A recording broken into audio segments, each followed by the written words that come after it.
Imagine a world where every headline you read, every conflict you witness, and every crisis you fear is not just a spontaneous event, but a carefully orchestrated performance on the world's most treacherous stage. A stage where the actors are nations, the scripts are centuries old, and the directors remain hidden behind the curtain. What if I told you that the wars, the revolutions, the economic collapses, they aren't just chaotic outbreaks of human nature or random acts of violence? No, they're the result of something much more insidious. They're the result of unseen forces, invisible hands that shape our world in ways most of us can barely comprehend. Welcome to a journey into the shadows. Today, we're peeling back the layers of the world's most devastating conflicts to reveal the forces that truly drive them. Forces that operate in the dark, manipulating events, people, and entire nations to achieve their secretive ends. History is filled with turning points, events that change the course of the world in an instant. But what if those moments were not accidents of history, but the culmination of deliberate plans? Plans set in motion by powers that have remained hidden in the shadows, influencing events from behind the scenes. Take, for example, the assassination of Archduke Franz Ferdinand, the event that sparked World War I. On the surface, it appears to be the act of a single radical group. But dig deeper, and you find a web of alliances, secret agreements, and national interests that had been brewing for years, all waiting for a spark to ignite the powder keg of Europe. The unseen forces of nationalism, imperialism, and militarism were the true drivers, and they used that fateful day in Sarajevo as their catalyst. To understand the unseen forces driving global conflicts, we need to follow the money, the power, and the ideologies that connect the world's most powerful players. These forces are often hidden in plain sight, cloaked in the language of diplomacy, economics, and security, but their influence is profound and far-reaching. Let's start with the world of finance. In every major conflict, there are those who profit from the chaos: banks, arms manufacturers, private military contractors. These entities don't just benefit from war, they often have a hand in instigating it. The military-industrial complex, as President Eisenhower warned, is a powerful force that thrives on perpetual conflict. It's a machine that requires constant feeding, and it doesn't care whether the wars it fuels are just or necessary. But it's not just about money. Power is the ultimate currency, and in the realm of geopolitics, power is often measured not just by military might, but by influence over trade routes, energy supplies, and strategic territories. Nations engage in a constant game of chess, where every move is calculated, every alliance scrutinized, and every action has a reaction. The South China Sea, for example, is not just a body of water, but a critical artery of global trade and military strategy. Control over this region means control over one of the world's most vital lifelines. But power is not always about the here and now. Sometimes it's about history.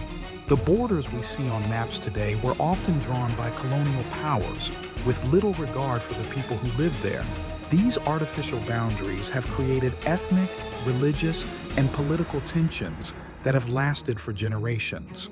The conflicts in the Middle East, Africa, and parts of Asia are often the result of these historical decisions made by empires that no longer exist, but whose legacy of division and strife lives on. Yet, there's another layer to these conflicts, one that's even more difficult to see. It's the battle of ideologies. For centuries, the world has been divided by competing visions of how societies should be organized.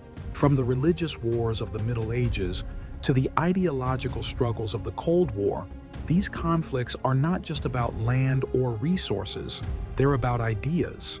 And these ideas have the power to unite and divide nations, to inspire revolutions and suppress dissent. Take the Cold War, for example. On the surface, it was a struggle between two superpowers, the United States and the Soviet Union. But at its core, it was a battle of ideologies. capitalism versus communism. This ideological divide led to proxy wars in Korea, Vietnam, Afghanistan, and beyond, where millions of lives were lost in battles that were, in many ways, not their own. The unseen forces of ideology turned entire nations into battlegrounds, where the true stakes were not just territory, but the future of humanity itself. In today's world, the battlefield has expanded. It's no longer just fought with guns and tanks, but with information. We live in the age of information warfare, where control over the narrative is as important as control over the territory. Governments, corporations, and even rogue actors use propaganda, disinformation, and social media manipulation to sway public opinion, incite unrest, and destabilize governments. Think about the Arab Spring. What started as a series of peaceful protests quickly escalated into widespread revolutions that toppled regimes across the Middle East and North Africa. Social media played a crucial role in organizing these movements, but it also became a tool for spreading false information, inciting violence, and fueling the flames of conflict. The unseen forces of information warfare can turn a simple protest into a full-blown revolution, with consequences that ripple across the globe. But the manipulation of information isn't just about inciting conflict, it's also about controlling the outcome. In the digital age, elections, referendums, and public debates can be influenced by actors, both foreign and domestic, using everything from fake news to cyber attacks. These unseen forces work tirelessly behind the scenes to shape the political landscape, often with little regard for the will of the people. And then there are the shadowy forces of intelligence and espionage. From the CIA to the KGB, MI6 to Mossad, the world's intelligence agencies have played a pivotal role in shaping global conflicts. These agencies operate in the shadows, conducting covert operations, assassinations, and coups that can change the course of history. They gather and analyze vast amounts of data, from satellite imagery to intercepted communications, to gain an edge over their adversaries. But intelligence work is not just about gathering information, it's about using that information to influence events. During the Cold War, intelligence agencies were involved in everything from orchestrating coups in Latin America to supporting resistance movements in Eastern Europe. These operations were often highly secretive, with the true extent of their impact only becoming known years later. Even today, intelligence agencies continue to wield significant influence. From cyber espionage to drone strikes, these unseen forces operate in the gray areas of international law, often with little accountability. Their actions can tip the balance in conflicts, overthrow governments, and alter the course of history, all without the public ever knowing the full story. But the most powerful unseen force of all may be the one that's hardest to define: the global elite. This small group of individuals and organizations wields an enormous amount of influence over global events. They control vast amounts of wealth, own the media, and have deep connections in governments, corporations, and international organizations. Their interests often align, and when they do, they can shape the world in ways that benefit them, sometimes at the expense of everyone else. This elite operates through a complex network of think tanks, lobbyists, and non-governmental organizations, pushing policies that serve their interests. They fund political campaigns, influence legislation, and even shape the narratives that dominate the news. Their power is not absolute, but it is pervasive, and it often goes unnoticed by the public. One of the most striking examples of this unseen force at work is the influence of the fossil fuel industry on global climate policy. Despite overwhelming evidence of the catastrophic impact of climate change, efforts to combat it have been consistently undermined by powerful interests that profit from the status quo. These interests have spent billions of dollars on lobbying, misinformation campaigns, and political donations to protect their profits. Even as the planet continues to warm, The global elite is not a monolithic group, nor does it operate with a single agenda. But its members share a common interest in maintaining and expanding their power. And when their interests align with those of nations, corporations, or ideologies, they can drive conflicts that shape the world in profound ways. Let's pause and consider the everyday lives affected by these unseen forces. The people caught in the crossfire of global conflicts are not just numbers in a statistic. They're individuals with stories, dreams, and fears. They're the citizens of war-torn nations, the refugees fleeing violence, and the families torn apart by ideological divides. Imagine living in a country where every decision made by your government is influenced by foreign powers, where your economic future is determined by faceless corporations thousands of miles away, and where your community's survival depends on the outcome of a geopolitical struggle that you have no control over. This is the reality for millions of people around the world. They are the pawns in a game they didn't choose to play, their lives shaped by forces beyond their understanding. Consider the refugees fleeing conflicts in the Middle East and Africa, places where colonial borders, foreign interventions, and resource exploitation have sown the seeds of instability for generations. These are regions where the legacies of imperialism and the interests of global powers have created a cycle of violence and displacement that seems never ending. The child you see here didn't ask for war, didn't choose to be part of a geopolitical struggle, yet they're one of the countless victims of these unseen forces, a living testament to the human cost of global conflict. And while the world debates policies and strategies, it's people like this child who bear the brunt of the consequences. But let's turn our attention back to the decision makers, the ones pulling the strings. In modern warfare, technology plays a critical role, and with it comes a new kind of unseen force, the rise of cyber warfare and artificial intelligence. Cyber attacks can cripple entire nations, shutting down critical infrastructure, disrupting communications, and even interfering with elections.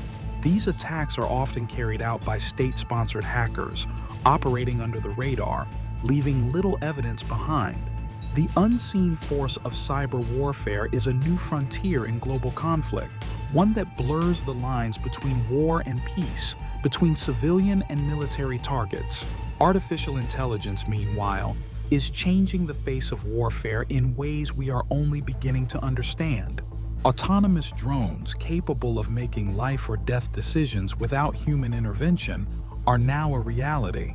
AI-driven surveillance systems can track entire populations, identifying potential threats before they even materialize.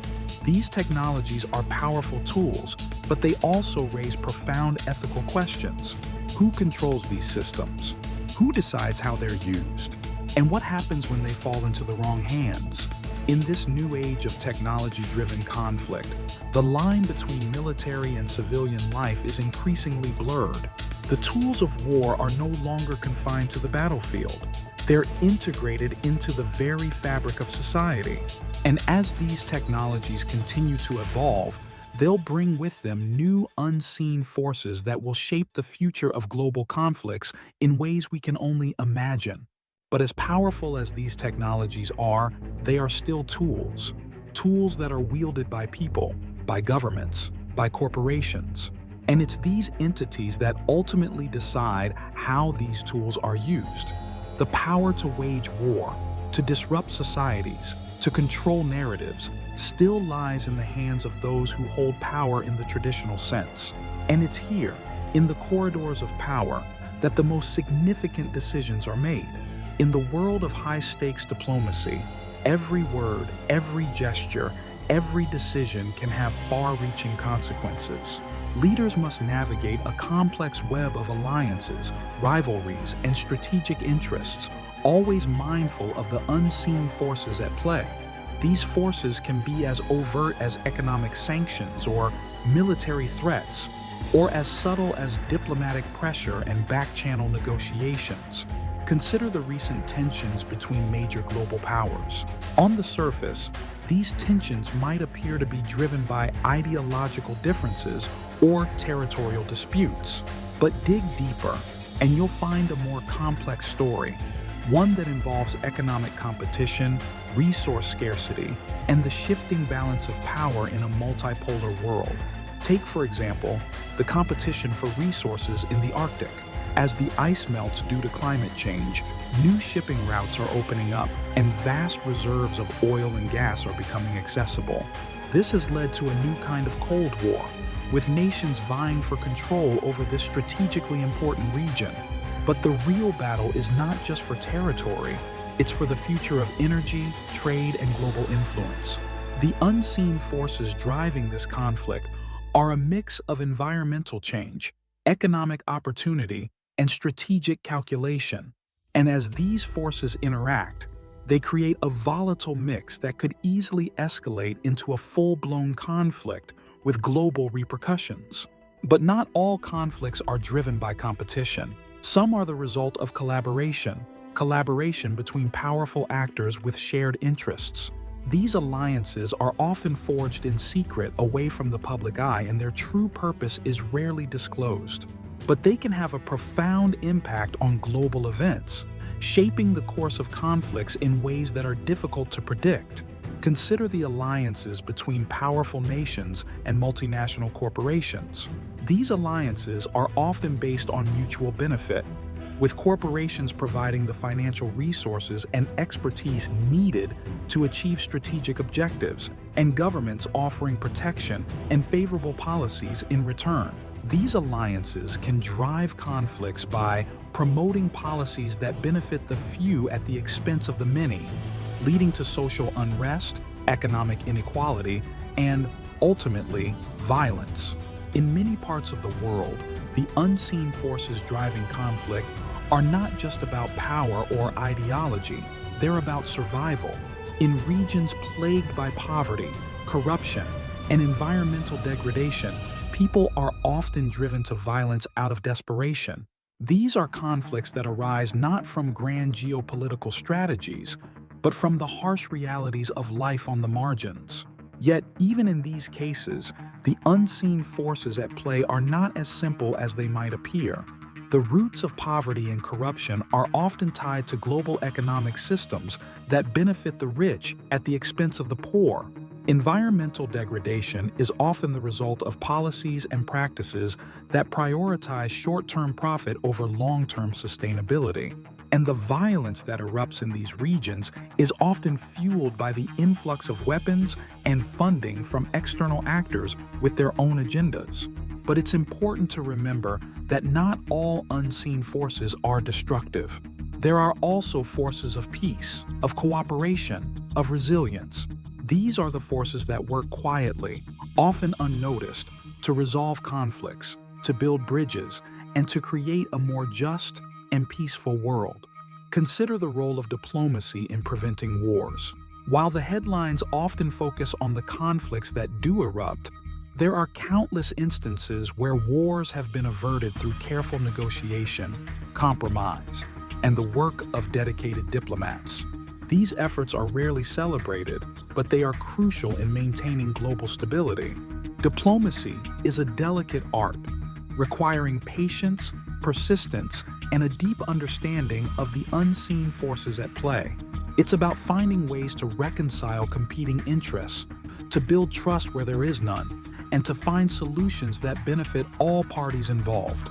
It's not always glamorous, and it doesn't always succeed, but when it does, it can prevent untold suffering and save countless lives. The same can be said for the work of international organizations, NGOs, and grassroots movements. These groups often operate in the shadows, working behind the scenes to address the root causes of conflict, from poverty and inequality to environmental degradation and human rights abuses. They may not have the power of governments or corporations, but they have something just as important: the power of people coming together to make a difference. In a world where unseen forces drive so much of what happens, it's easy to feel powerless, to believe that nothing we do can make a difference. But that's not true. The forces that shape our world may be powerful, but they are not all powerful. They can be challenged, resisted, and changed. History is full of examples where ordinary people have stood up against the forces of oppression, corruption, and violence, and have succeeded in creating real, lasting change. The fall of apartheid in South Africa, the civil rights movement in the United States, the peaceful revolutions in Eastern Europe, these were all driven by the power of ordinary people coming together to demand a better world.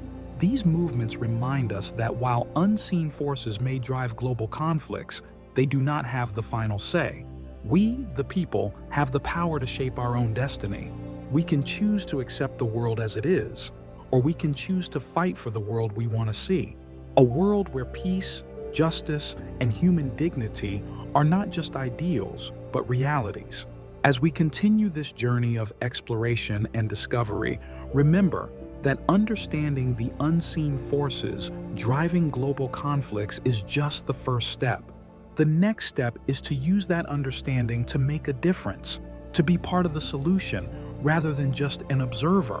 So, as we close this chapter, I invite you to reflect on what we've discussed. Think about the conflicts we've explored, the forces we've uncovered, and the lives that are affected by them. And ask yourself, what can I do to help create a better world? How can I use my voice, my actions, my choices to make a difference? Because in the end, the power to change the world lies not just in the hands of the few, but in the collective will of the many. And together, we can overcome even the most powerful unseen forces and create a world where peace and justice prevail. Thank you for watching, and until next time, keep seeking the truth, stay informed, and remember, the future is in our hands.